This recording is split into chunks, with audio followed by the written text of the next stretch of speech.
5-годишно девојче уште во градинка било изложено на подсмев затоа што нема татко. 6-оделенка со учениците ја нарекуваат бубалица затоа што многу учи, а 2 ромки ја пропушти аматурската забава поради навредите на етничка основа од нивните другари. Ова се дел од примерите кои беа посочени на трибината не за врсничкото насилство што се одржа во Битола.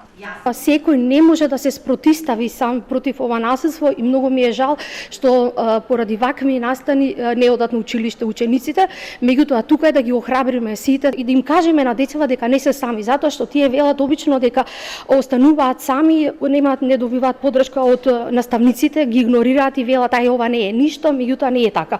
Така почнува, меѓутоа после завзема многу поголеми последици. Учесниците на трибината, психолози, наставници и ученици беа едногласни дека на оваа тема треба активно да се зборува, затоа што бројките се алармантни.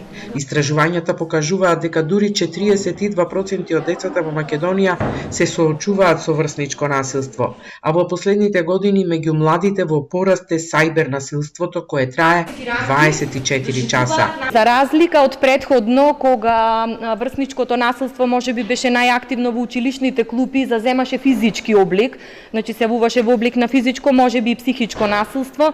Сајбербулингот е во моментална ескалација, користењето на тие мрежи кои што, како што знаеме, модерните генерации најмногу ги користат, се веќе во фокусот на вниманието и за вршење на овој тип на општествено негативно однесување.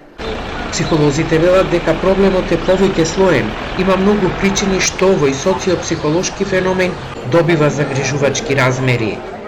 Малкото време кое што родителите за жал го посветуваат на децата, значи на лице во лице разговор со сопственото дете за моралните вредности, за моралните норми кои што треба да се почитуваат и впрочем ние тоа како родители, јас се ставам во тие родители, знаеме да го кажеме вербално, значи ова е добро, ова не е, меѓутоа често забораваме со пример да го покажеме пред нашите деца.